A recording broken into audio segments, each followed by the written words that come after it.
আসসালামু আলাইকুম ওয়া রাহমাতুল্লাহি ওয়া বারাকাতুহু। প্রিয় বন্ধুরা, প্রিয় দর্শক ভাইরা, আমরা চলে আসলাম একটা ধানের জমি দেখার জন্য, যে জমিটাতে রোপণের পরে কৃষক ঘাস মারা বীজ দিছে। ঘাস মারা বীজ কি দিছিলেন? রিপিট আর বেটা পাওয়ার। রিপিট 150 গ্রাম, বেটা পাওয়ার 150 গ্রাম। আচ্ছা, উনি রিপিট আর বেটা পাওয়ার দিছে। দেওয়ার পরে হঠাৎ করে ধানগুলা দেখেন, এই যে দেখেন, হঠাৎ করে লালচে হয়ে গেছে, মানে পাতা মরা মরা ভাব হয়ে গেছে। তাই ইনশাল্লাহ আমি লুমিনাস অল লিমিটেড থেকে আসছি এখানে। এই সমস্যাটা ইনশাল্লাহ আমরা সমাধান করে এখানে দেওয়ার চেষ্টা করতেছি আলহামদুলিল্লাহ। তো আমি আসছি হলো নওগাঁ জেলা পদিনতলা থানা পাটিচোরা ইউনিয়ন। তো আলহামদুলিল্লাহ আমি এই পাটিচোরা ইউনিয়ন ডিলার। আমার নাম Mohammad Minarul Islam, general manager Luminous all limited. তো আমি আসছি মূলত মোবারকপুর জাহাঙ্গীর ভাইয়ের একটা ধানের জমি দেখার জন্য। তো মূলত জাহাঙ্গীর ভাইয়ের ধানের যে জমির সমস্যাটা, এরকম আশেপাশে আরো অনেক জমির এই সমস্যাটা হয়েছে।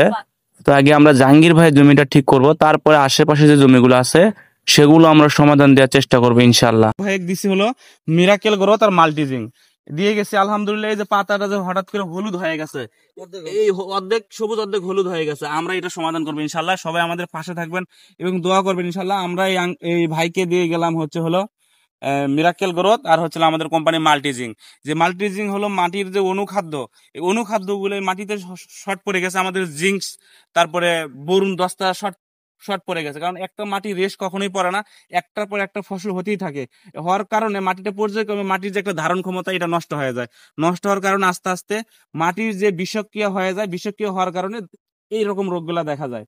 তো আলহামদুলিল্লাহ আমরা এই রোগগুলা নিয়ে কাজ করতেছি, ইনশাল্লাহ এটা পর্যাপ্ত ভালো একটা সমাধান পাওয়া যাবে ইনশাল্লাহ। আপনারা কিছুদিন পর আবারও দেখবেন এই জমিতে একটা ভিডিও আপনাদের কাছ থেকে নিব এবং আপনারা সেই ভিডিওটা দেখতে পারবেন যে আমাদের প্রোডাক্ট গুলা কতটা কাজ করে আলহামদুলিল্লাহ। তো আমি বিশেষ করে ভাইয়ের কাছে কিছু কথা শুনতে চাই যে কিভাবে এটা হলো। হুম। তো ভাইজান, তাহলে আপনি তাহলে এটা ব্যবহার করবেন কোন টাইম একটু বলতেন। প্রোডাক্ট গুলো ব্যবহার করবেন। আজকে দেখলেন শুক্রবার, ওই 15 দিন ধানের বয়স, ধানের আজ থেকে 15 দিন বয়স। আজকে বেলা 12টার দিকে এগুলা প্রয়োগ করবেন। প্রয়োগ করবো। আলহামদুলিল্লাহ আলহামদুলিল্লাহ। তো সবাইকে ধন্যবাদ।